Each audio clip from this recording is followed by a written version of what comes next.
청년 정치인들의 가장 핫한 정치쇼 쇼미더 정치 시작하겠습니다. 오늘도 역시 최지은 전 더불어민주당 국제대변인 나왔습니다. 어서 오십시오. 안녕하세요. 최지은입니다. 김재섭 전 국민의힘 비대위원은 전화 연결합니다. 김 비대위원님. 네, 안녕하세요. 김재섭입니다. 왜 출연 못하셨습니까? 오늘 다른 일정이 좀 당 일정이 생겨가지고요. 피치 못하게 좀 못 갔습니다. 양해 부탁드리겠습니다. 알겠습니다. 자, 오늘은 어떤 이야기부터 시작해 볼까요? 어제 이재명 후보의 음식점 총량제 이야기. 야당에서 이거 바로 받아서 맹 공격을 하고 있던데 일단 야당의 당 대표부터 시작해서 모든 후보들이 이걸 엄청 때렸습니다. 일단 야당 입장 들어보겠습니다. 예, 저는 깜짝 놀랐죠. 원희룡 후보가 얘기한 망량제를 해야 되는 거 아니냐 하셨잖아요. 예, 다시 한번요. 막말 총량제를 해야 되지 않느냐 이런 말까지도 하셨는데 사실은 워낙 반시장적인 메시지여서 설마 이재명 후보가 그걸 하리라고 생각하지는 않습니다. 저는 개인적으로는 그냥 던진 메시지라고 생각을 하는데 실제로 워낙 말도 안 되는 정책이어가지고 저 역시도 놀랐고요. 사실 우리 최지은 대변인님이 정책 참모로서 이런 거는 좀 자제를 해주셔야 되는 게 아닌가라고 생각이 됐습니다. 예. 자, 여당 입장 들어보겠습니다. 네, 저는 사실 이게 조금 오해가 있는 것 같아요. 저희 후보 측은 시행하겠다는 얘기가 아니라 그런 고려해 볼 수 있다라는 취지로 얘기를 했다는 설명까지 했는데 대부분 이제 비판이 다른 대안은 없고 좀 이거 너무 아까 막말 총량제도 얘기를 했는데 그 윤석열 후보한테 한 건지 모르겠지만 하여튼 너무 좀 원색적이고 자극적으로 비판만 이어지고 있다라는 생각이 드는데요. 사실 우리나라에 소상공인이 처한 고초를 모르는 사람은 없을 것입니다. 서울에 지금 그 치킨집이 한 9만 개 있는데 이게 전 세계에 있는 맥도날드 수랑 똑같다 그래요. 그래서 우리가 굉장히 많은 과다 경쟁에 놓여 있는 건 사실인데 돌이켜보면 IMF 때 많은 산업에서 일하시는 분들이 일자리를 잃고 사회 안전망은 없고 그러니까 어쩔 수 없이 자영업으로 몰려가지고 이렇게 생계형, 기회형이 아니고 생계형 창업이 굉장히 많았던 상황인데요. 그래서 이 소상공인 진입장벽 높이라는 거는 이재명 후보 말고 정말 많은 사람이 얘기를 했습니다. 예를 들어서 2018년 국감 때 백종원 그분도 소상공인의 그런 많은 상황을 알고 계신데 이런 게 꼭 필요하다 이런 얘기를 했고 미국과 같은 소위 우리가 자유시장의 상징처럼 여기는 미국에서도 이 소상공인의 과잉 경쟁 맞는 규제들이 굉장히 많습니다. 그런데 마치 한국에서 이런 소상공인 진입장벽 얘기를 하면은 반시장주의자냐라고 얘기를 하는 건 좀 과도하다 이런 생각이 들고. 한방 말씀 좀. 네, 말씀하세요. 먼저 말씀하시죠. 마무리하고. 아니, 혹시 로마에 가면은 로마에 가보신 분들 다 알 테지만은 로마 일단 식당 찾기도 힘들고 가도 굉장히 불친절한 서비스를 대부분 경험을 하실 겁니다. 그게 사실 로마에서 식당 총량제를 하고 있거든요. 근데 아까 백종원 후보, 백종원 대표 말씀하셨는데 백종원 대표는 대선 후보가 아니잖아요. 당연히 소상공인 입장에서 그렇게 할 수 있는데 말씀하신 대로 대선 후보급이라고 하면 전체 양 허가를 국가에서 틀어줄 것이 아니라 왜 자영업자로 몰리게 됐는지 그러면은 정말 사회적 안정망 어떻게 해야 되는지 지금 비정규직 800만이고 계속 문재인 정부 통해서 많이 늘어났다는 얘기했는데 거기에 대한 이야기는 안 하시고 그냥 총량만 줄이겠다라고 하는 거는 달리다가 넘어질 수 있으니까 다리 부러뜨리자는 말과 뭐가 달라요. 사실 그런 전혀 같은 말이기 때문에 지금 말씀하신 내용은 전혀 설득력이 없다고 생각이 되고요. 또 이 대선 후보 입에서 이런 조야한 경제 인식이 드러났다는 게 저는 개인적으로 굉장히 유감스럽습니다. 재발언하세요. 네, 저는 사실 이재명 후보가 음식점 총량 허가제까지 고민할 정도로 소상공인이 직면한 문제를 정말 이 심각한 문제를 잘 이해하고 있다는 것을 오히려 보여주고 있다고 생각을 하는데요. 경기도지사로 일하시는 동안에도 경기도 공공 플랫폼 이렇게 소상공인들이 지금 과도하게 지출하고 있는 수수료 낮추는 방안들을 고민을 했고 실제로 실천하지 않았습니까?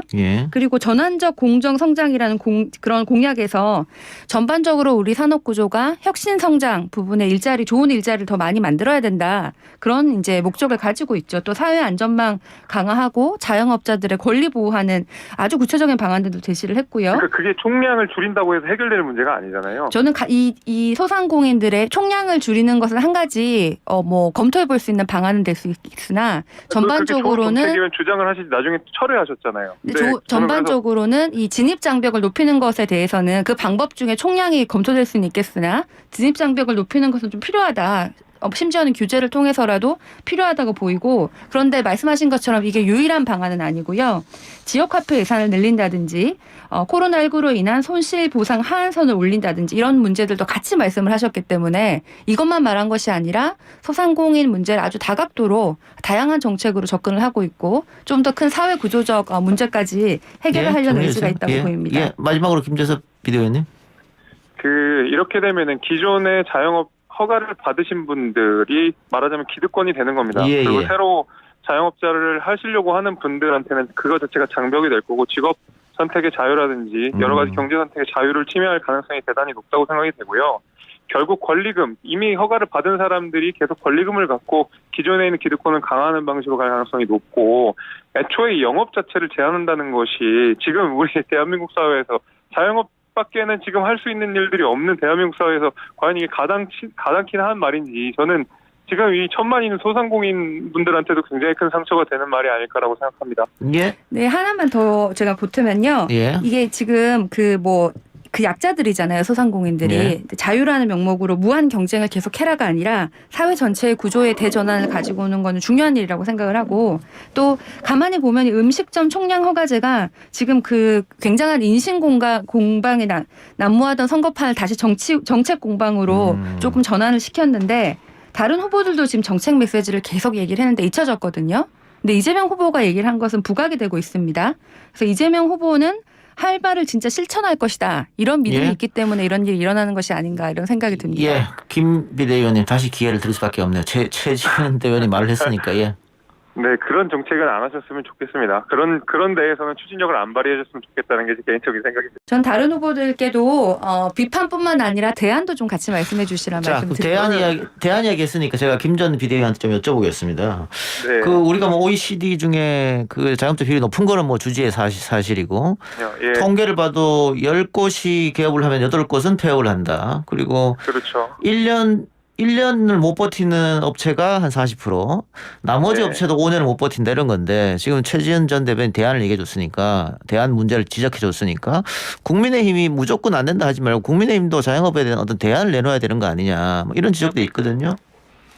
그렇죠. 일단 기본적으로는 자영업자들이 기본적으로 보험의 사각지대에 많이 놓여 있지 않습니까? 예. 사회적 안전망에서도 많이 놓여져 있고 특히 지금 저는 제일 문제가 되는 부분들이 이런 것 같아요. 이제 자영업자분들한테 부담이 되는 것은 결국 이 말하자면 고용을 하면 거기에 대한 보험금을 또 자영업자가 2배 이렇게를 내야 되는 거잖아요. 일반 예. 법인이랑 좀 다르게. 예. 그런 것들이 굉장히 부담스럽다는 말씀들 많이 하시거든요. 예. 그리고 게다가 이번 우리 자영업자가 높은 이런 상황에서도 방역 같은 거를 굉장히 자영업자들한테 세게 해놓으니까 사실 영업도 못하고 그 매출도 지금 안 나오고 이런 상황이니까 너무 힘들잖아요. 예. 그래가지고 저는 일단은 그 접근 방식 자체는 제가 이해는 하겠습니다만은 예를 들면 이런 거죠. 아까도 제가 말씀드렸지만 다리가 뛰어다니다 다칠 수 있으니까 다리 몽둥이를 일단 부러뜨려 놓자. 근데 사실 이런 거거든요. 애초에 원천 차단을 하자.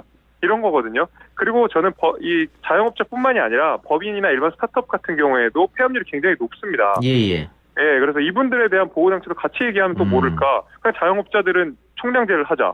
그리고 폐업을 막거나 아니면은 이들에 대한 다른 제도적 지원이라든지 이런 걸 생각을 해야지. 그냥 예. 무조건 수만 줄이자라고 해서 해결되는 게 전혀 없고 로마의 사례도 제가 아까 말씀드렸지만 계속 결국에는 사회적 후생을 져야 하는 방식으로밖에 갈 수 없다는 생각이 있어서 저는 뭐 그 대해서는 뭐 강하게 반대합니다. 자, 최지은 전 대변인께서 제가 하나 여쭤볼게요. 그 국민의힘에서 지금 반헌법적 발상이다 이렇게 이야기했는데 어느 정도는 또 수긍이 갑니다. 그런 주장 반헌법적이다. 그러니까 직업의 자유도 있는 것인데 왜 그렇게 주장했냐. 또 다른 하나는 식당 이야기를 일단 했지 않았습니까? 근데 자영업이 식당만 있는 건 아니니까 그럼 다른 직업군도 그렇게 규제를 할 것이냐 이런 질문으로 번질 수밖에 없거든요. 일단 반헌법적이라는 것에 대해서 어떤 기준으로 이런 얘기를 하셨는지 모르겠는데 병원이라든지 약국이라든지 어느 정도 숫자가 있고 바로 옆에 못 찍게 하잖아요. 주유소도 마찬가지입니다. 그런데 왜 식당은 주유소는 요즘에 좀 폐지됐습니다. 좀 폐지됐습니까? 그래서 왜 식당 같은 경우에 음식점 같은 경우에는 반헌법적이고 다른 곳은 아닌지 정말 약한 사람들은 무한 경쟁으로 항상 내몰려야 되는 건지라는 의문이 들고요. 우리가 이것을 총량제를 하겠다는 얘기도 아닙니다. 이런 걸 고려할 만큼 제 상황이 심각하다는 거고요. 또 두 번째 질문 질문이 무엇이었죠? 다른 직업군. 네, 다른 직업군도 예. 예를 들어서 사회 안전망을 강화하는 거는 아까 김재섭 비대위원도 말씀하셨듯이 뭐 이거를 음식점 아니면 자영업에 하는 것이 아니라 모든 실직자가 다 해당되는 거죠. 그래서 모든 실직자들에게 다 사회 안전망을 강화하고 재취업이라든지 생계형 이런 창업이 아니라 기회형 창업이 될 수 있도록 교육을 해준다든지 다른 정책들이 전반적으로 돼야 되죠. 그래서 알겠습니다. 음식점에 예. 초점을 둘 필요는 없지만 음식점이 과다 경쟁에 모여 있기 때문에 음식점을 말씀하신 예. 겁니다. 그 오랜만에 토론 진행하면서 저도 신이 나는데 이거 인신공격, 네거티브, 도덕성 계속 그것만 했는데 어쨌든 지금 이렇게 정책 가지고 논쟁을 하니까는 좀 바람직한 현상이도 보고요. 또 하나 어제 이재명 후보가 던진 게 주 4일째입니다. 사실은 심상정 후보가 제일 먼저 던졌는데 심상정 후보가 던졌을 때는 주요 이슈가 되지 않았어요. 근데 아무래도 집권당의 후보다 보니까 이제 논쟁거리가 됐는데 이번에는 이재명 후보 측 이야기부터 먼저 들어보죠. 주 4일째 비현실적 아니냐 이런 얘기도 있어요. 사실 이재명 후보가 여전히 주 4일제를 약속한 적이 없습니다. 이번에는 그 음식점 총량제와 달리 본인 후보가 먼저 얘기를 한 것도 아니고 어느 언론사에서 이제 질문이 왔어요. 예. 주 4일제에 검토를 하시겠습니까? 그리고 이재명 후보가 대답을 한 것은 이게 지금 급변하는 사회에 일자리도 점점 없어지고 이 4차 산업혁명 이런 상황에서 기술 도래로 주 4일제가 빨리 필요할 것이라고 생각한다 정도의 얘기를 하셨고 이게 공약이다 이런 얘기를 한 적이 없습니다. 그럼에도 불구하고 뭐 좀 과도한 관심이 있어서 감사드리는데요. 저는 개인적으로 우리가 주 4일제를 정책적으로 일부 지역에서 단계적으로 시도할 만한 시점이 오지 않았나. 그래서 좀 우리가 보다 긍정적으로 검토를 했으면 좋겠다는 입장입니다. 예, 김재섭 비대위원님. 네, 여기서 아마 최지은 대변인님 제가 주 4일제가 무슨 소리냐라고 이렇게 막 화를 낼 것을 기대하셨겠으나 예. 저는 기본적으로 기본소득에 관련돼서도 장기적으로 해야 된다는 입장이고 기본소득과 주 4일은 세트로 가는 겁니다. 그래서 저는 장기적으로는 도달해야 할 목표라고 생각을 해요. 예, 그래서 예. 특히 이제 주 5일제 관련돼서도 처음에 이 주 5일제가 됐을 때 엄청나게 많은 그렇죠. 사회적 저항들이 예. 사실 있었거든요. 예. 그런 면에서 오히려 저는 최지은 대변인이 왜 이걸 뒤로 물러서는지 잘 모르겠거든요. 그래서 이런 네. 부분들은 오히려 좀 자신 있게 적극적으로 말씀하시지. 적극적으로 논쟁해라. 자, 그런데 네, 김 비대위원님, 네, 이게 공약으로 나오면 아마 이 기업들이 상당한 반발을 할 겁니다. 일단.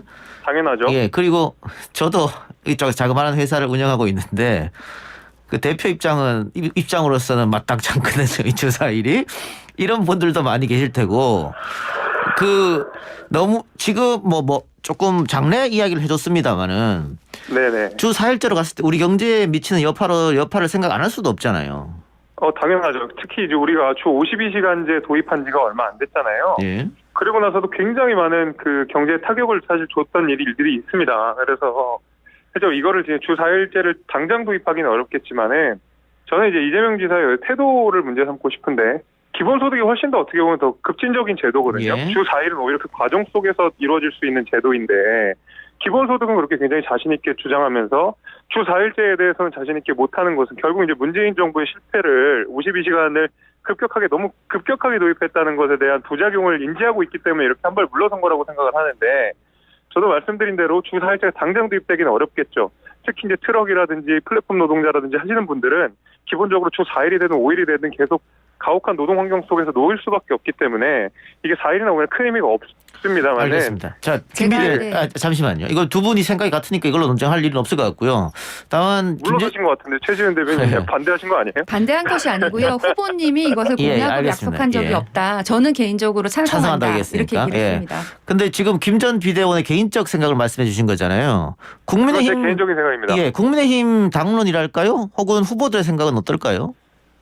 일단은 반대 입장이 가까울 거라고 저는 예. 봅니다. 왜냐면은 기본적으로 주 52시간제 이거에 대해서도 많은 비판들을 해왔고 그것이 경제에 줄 타격이 분명히 있기 때문에 그리고 대부분 기본소득에 대해서 반대하고 계시지 않겠습니까? 근데 예. 저는 기본적으로 말씀드렸다시피 기본소득이 장기적으로 돼야 된다고 생각을 하고 결국에는 소수의 말하자면 슈퍼스타들이 모든 도를 독식하는 사회가 결국 오게 되면 우리가 로봇세라든지 하는 적극적인 전향적인 세금 검토를 해야 되고 그 가운데서도 주 4일제라든지 기본소득이 그래야 논의될 수가 있다고 생각을 하거든요. 예. 그래서 저는 대선 후보들이랑 좀 입장이 다르지만은 주 4일제도 그렇고 기본소득도 그렇고 장기적으로는 분명히 검토할 필요가 있다. 저는 전향적으로 생각하고 있습니다. 예, 김 전 비대위원 어제 국민의힘 강원 지역 토론 시청하셨습니까? 네, 좀 봤습니다. 다 보진 못했습니다. 예, 이거 후보들끼리 상당한 난타전이 있었는데 내일 또 토론 예정돼 있잖아요. 예. 내일도 아마 어제 못지않은 난타전 예상된다. 5일날 후보가 결정되면 아무 문제 없이 원팀으로 갈 수 있을까요? 어떻게 보세요? 별 수 있겠습니까? 원팀으로 가야죠. 당연히 원팀으로 가야 된다고 생각을 하고, 이제 경선 막바지니까 이렇게 좀 서로 날선 공격들을 하게 되는데, 그렇다고 해서 저희가 금도를 넘고 너무 서로 정말 멱살잡이까지 해가면 이런 상황은 아니고. 아직 그런 상황은 아니다. 예. 그렇기 때문에 충분히 원팀으로는 얼마든지 갈 수 있다고 생각을 합니다. 어제 홍준표 후보와 유승민 후보가 단일화 가능성이 있다. 홍 후보 쪽에서 단일화를 제안했다. 총리직을 유승민 후보 쪽에 제안했다. 이런 사설 정보지, 소위 말하는 찌라시가 돌았는데 그거는 어떻게 생각하세요?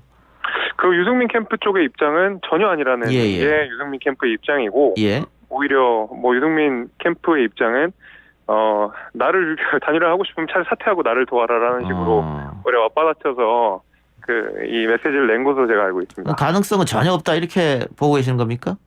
저는 지금 상황에서는 전혀 없다고 생각합니다. 예, 알겠습니다. 하나만 더 우리 김 전 비대위원한테 여쭙죠. 예. 김종인 전 비대위원장이 윤석열 후보가 최종 후보가 되면 도울 것이다. 이거는 기정사실인데 홍준표 후보가 돼도 도울까요? 김 전 비대위원과 사이가 또 김종인 전 비대위원장 가까우니까 제가 한번 여쭤보겠습니다. 글쎄요, 이준석 대표가 최근에 김종인 위원장을 만나고 나서 했던 소리는 누가 후보가 돼도 김종인 위원장이 선대위원장이 된다라고 얘기를 했던 거를 생각하면 홍준표 캠프랑도 모종의 소통이 있지 않나라는 생각은 드는데, 제가 알고 있는 정보하에서는 그리고 제가 경험했던 바에 의해서는 아마 안 하시지 않을까 하는 생각이 더 강합니다. 예, 그렇군요. 알겠습니다.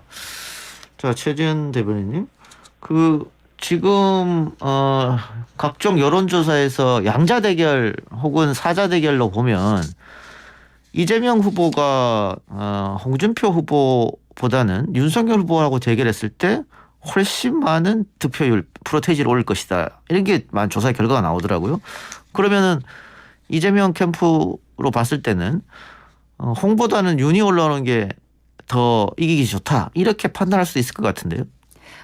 근데 이런 여론조사가 굉장히 지금 다양하고 좀 다른 결과를 가지고 오고 이게 시점마다 달라가지고 이렇게 좀 종합하기는 힘들겠습니다만은 저는 장단점이 있는 것 같습니다. 지금 현재 만약에 투표를 하면 당원들의 국민의힘의 당원 결집 이런 것 때문에 좀 윤석열 후보가 좀 유리할 수도 있겠는데 윤석열 후보 대 이재명 후보의 차이점이 뚜렷한 면도 있고 또 정책 부분에선 오히려 홍준표 의원이 굉장히 보수 공약을 하시면서 굉장히 보수적이고 특히 외교안보 정책이 굉장히 이재명 후보하고는 다른 각이 있기 때문에 오히려 홍준표 후보가 만약에 그런 후보가 된다면은 정책 논쟁이 굉장히 치열해질 것이다. 왜냐하면 두 후보의 정책이 너무나 극과 극이기 때문에 그런 생각도 듭니다.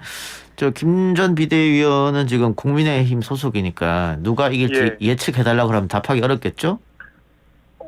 그냥 제가 간단한 설명을 드리면 결국 이제 5대5, 그러니까 당원 5, 그다음에 여론조사 5 이렇게 해서 최종 후보가 선발이 될 텐데 당원 5에서는 윤석열 후보가 사실 꽤 높은 우위를 점하고 있다고 알려져 있습니다. 그래서 캠프의 입장도 그런 것 같고요. 근데 아직 이제 여론조사 같은 경우에는 사실 어떤 당원에서의 우위를 점한 만큼 홍준표 후보가 여론조사에서 있어서 윤석열 후보에 훨씬 더 우위를 점하는 상황은 아니고 약간 엎치락뒤치락하는 상황이기 때문에 적어도 기존, 그러니까 예를 들면은 윤석열 후보 최근 이제 실언들이나 이런 것들이 있기 전까지는 적어도 윤석열 후보에게서 조금 더 높은 가능성이 있는데 최근에 좀 여론 흐름이나 변동들이 좀 있는 것 같아서 확실하게 모르겠지만은 적어도 이제 구조상 그다음에 어떤 선거의 룰상 윤석열 후보가 유리한 것은 사실입니다. 현재까지는 알겠습니다. 오늘 두 말씀 여기까지 듣죠. 지금까지 김재섭 전 국민의힘 비대위원, 최재현 민주당 국제대변인이었습니다. 고맙습니다. 고맙습니다. 감사합니다.